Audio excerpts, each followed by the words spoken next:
Hello, 30-1s. Here we are in the first lesson of our second unit of trigonometry. And what we're going to start doing in this unit is we're going to start looking at the graphs of trig functions and doing what we've already done with all our other units. We're going to start transforming them. Now, before we do that, what I would like you to do is take a moment, draw out your unit circle, or go find one that you've already got drawn, and get ready because we're going to use that unit circle to help us draw all these graphs. So go do that now. Okay, so you've drawn your unit circle, or you found one. What I just want to go over again, just briefly, just to remember, is that we should remember from before the last unit that on our unit circle, that the x-coordinate on our unit circle is cosine, and our y-coordinate on our unit circle is sine. Those are the two we're going to focus on most of the time when we're talking about graphs. We will talk about the tangent graph. We will not talk about any of the reciprocal trig function graphs. Now, what we're going to do is we're going to use our unit circle to draw a sine wave. So I'm going to start with sine. There's a reason for that, but we'll get to that later. So sine, here's all I'm going to do. I've already drawn a bit of a grid here. And you notice I've started at the origin.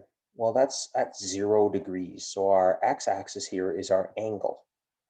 And what I'm going to do is I'm just going to go around my unit circle and I'm going to place some important values down. So I'll do this in degrees first. So what I'm going to do is I'm going to do 180 over here. I'm going to go to 360 over here. Okay. And then what I'm going to do from here is I'm just going to keep putting in some more values. So 90, 270. Okay, so let's go around our unit circle. At 45 degrees, I'm going to skip 30. At 45 degrees, that's root 2 over 2. Well, that's at about 0.70. So let's say up here is 1. Down here is -1. Maybe I'll move that a little lower down. There's 1. So, I mean, 0.7 somewhere about in here somewhere, right? Okay, so I'm going to plop that there. So there's our next point. I'm going to go up to 90 degrees. Well, at 90 degrees, the y value is 1. I'm going to go there. I'm just going to keep going. I'm going to go in 45-degree increments just to make life a little bit easier. Again, 135, the y value is root 2 over 2. It's at about there. 180, well, our y value is 0. Okay, that's an important point. Then I'm just going to keep going. 225. Oh, that's going to be negative approximate 0.7. So now we're going to dip beneath the x-axis at 225. We're going to be down here. At 270, -1. At 315, negative root 2 over 2. And at 360, look where we're at. Back to 0. Okay, let's draw this. What does this thing look like? This is really important. This is your base function for this unit. This is your sine wave.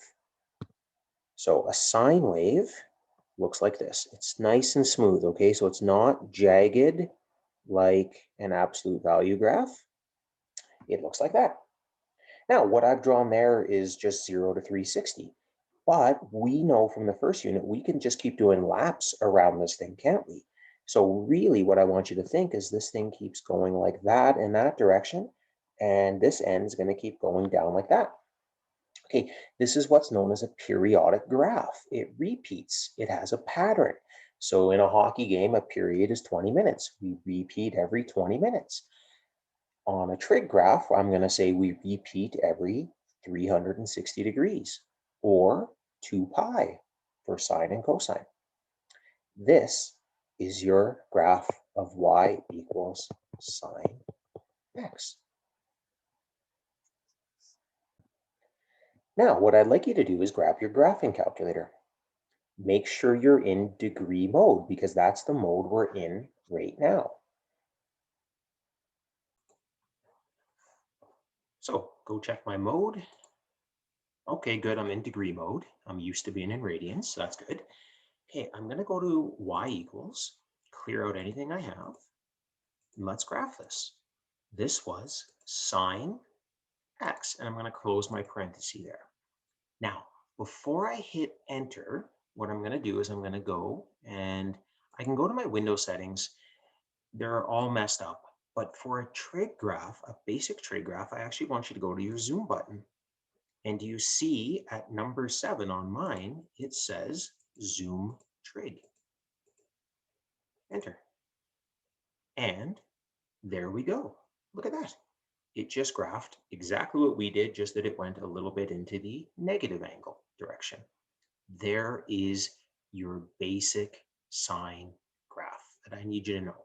And if you look at your window settings, it's got here minus 352. I don't know why when they programmed this, they didn't just say minus 360 to 360. And it doesn't change a heck of a lot. I mean, it wasn't that far off, but that's how I want you to think of it. So use zoom trig quite frequently. Okay, now that we've looked at the basic graph, I need you to know the basic features of the graph. So what we're going to talk about now, this is important. You need to know the domain, the range, and then I'm going to give you some new terms that we haven't really talked about yet. We have, but in a different sort of way. So what's the domain of this graph? Well, think of your unit circle. We could rotate forward as many times as we want. We could rotate backwards as many times as we want. So the domain of this graph is infinite. We can go to the negative infinity or to the positive infinity. What about our range? This is the more important question here. What about our range? Well, what I want to think about is what's the highest value my y gets to on the unit circle? 1 and -1, because that's the radius of the unit circle. There it is. Now, the next question I want to ask is how long does it take for the graph to repeat? How long does it take for the graph to repeat? Well, just think, how long does it take to go around your unit circle? 360 degrees or 2 pi. There it is. So do you see how we're relating everything back to the unit circle? So for sine theta, our domain will be theta such that theta is an element of the real numbers because we can rotate forward and backwards any direction as many times as we want, and our range will be our y values. Well, we have to be between -1 and 1. Period. The period is how long it takes for the graph to repeat. Well, how long did it take to go around our unit circle? 360 degrees, or if we were in radians, 2 pi. There it is. Those are the basics that I need you to know. Now, beyond that, I do want you to know a few more things about your graph. Another key important point of these graphs are going to be these theta intercepts. I want to know where those are originally because soon we're going to start transforming these graphs. And so these are some key points on my graph. So again, my theta intercepts, if we go back and look at our unit circle or the graph we drew, our theta intercepts is when the y value is going to equal 0. Right there and right there. So my theta intercepts, my first one is at 0 degrees or 0 radians, but I'll just do degrees for now. The next one's at 180. The next one's at 360. And you can see a bit of a pattern there, can't you? The distance between the original theta intercepts is 180. After that, when I'm transforming these, I'm probably going to start looking at these maxes and these mins. So again, if I'm not sure, I forget, I go back to my unit circle. My max, well, is when y is 1, and my min is when y is -1. So max will be the first max is at 90. My first min is at 270. Then this graph's periodic. So how long until I get back to 90? Well, that's a coterminal angle. I'm going to add 360. That's at 450. If I add 360, I'll get my next minimum. That'll be at, what, 630, and so on and so forth.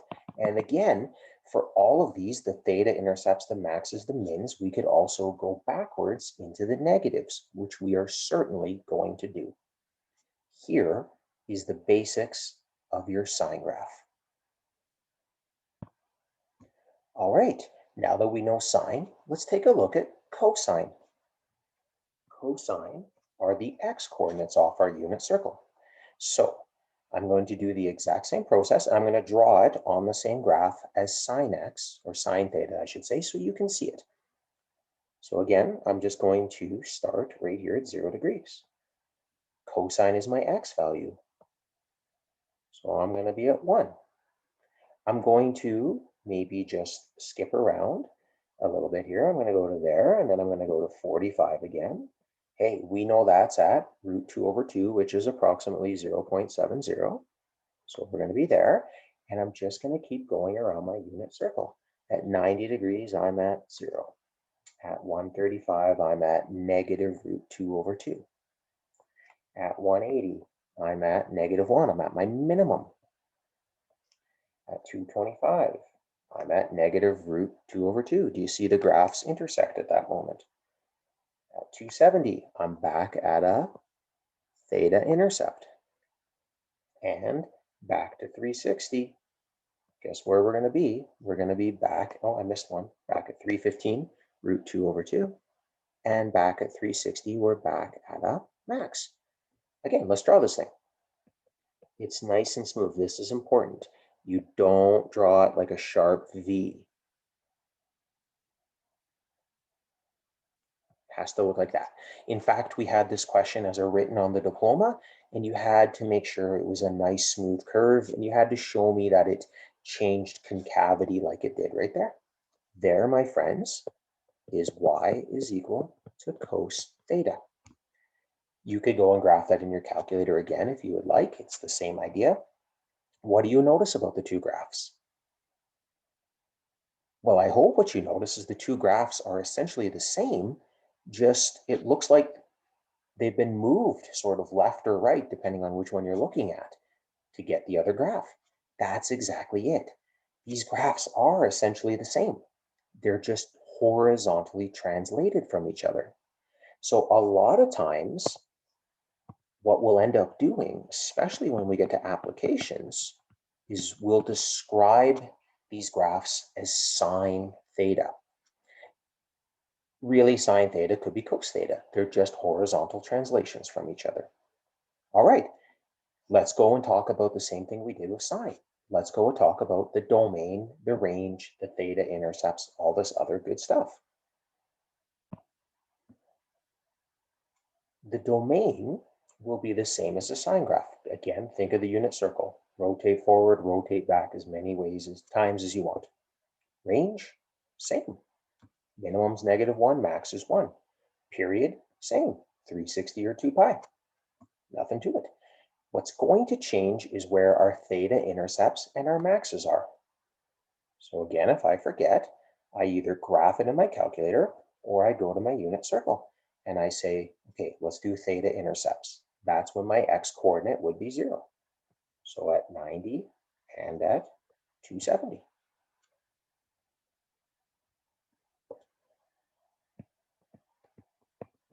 And it would keep going. Do you notice the pattern? It would be add 180, wouldn't it? So the next one would be at, 450. You see a pattern, it's periodic. Those patterns are going to be incredibly important. Okay, where's my first max? Well, my first max is when theta is equal to 0. My next max is going to be at 360 or 2 pi. So again, do you see the pattern? The distance between my maxes is 360.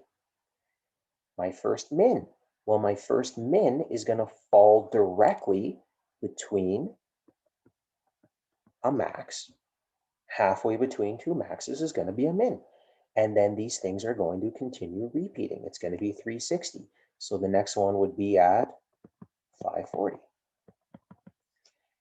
I want to keep thinking of these graphs as periodic and as a pattern, because if I can recognize that pattern when I go to transform it, transforming these will actually be rather easy.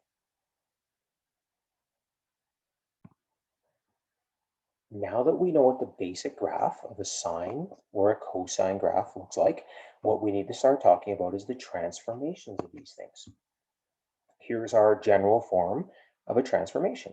But now, instead of an f for some function, guess what we have? We've got sine or cosine. I'm going to change that x to a theta. You'll still see x's, but we'll change it to a theta because we're really rotating based on that angle. Okay, I also have an h and a k here. For some reason, at some point with trig, someone decided we will call these things C and D. Don't worry about it. It's really the same thing. It is. It's just a different parameter for some reason. It means the same. So let's make sure we still remember what this means. A, again, I'm using abbreviations. Don't use abbreviations on a test. There's my vertical stretch, is what we would have called that in other units. B would be my horizontal stretch. And if you remember, we would take the reciprocal of that. Guess what? Still do here. C is our horizontal translation. D is our vertical translation. So everything, the parameters when we're transforming, all affect our graph in the same way. That's why that first unit transformations was so important. But like I was saying in trig, sometimes we're going to call these graphs and the features of the graphs with slightly different terminology. In trig, if I'm looking at one of these sine waves, the vertical stretch, it is a vertical stretch, but in trig, we're going to call this the amplitude.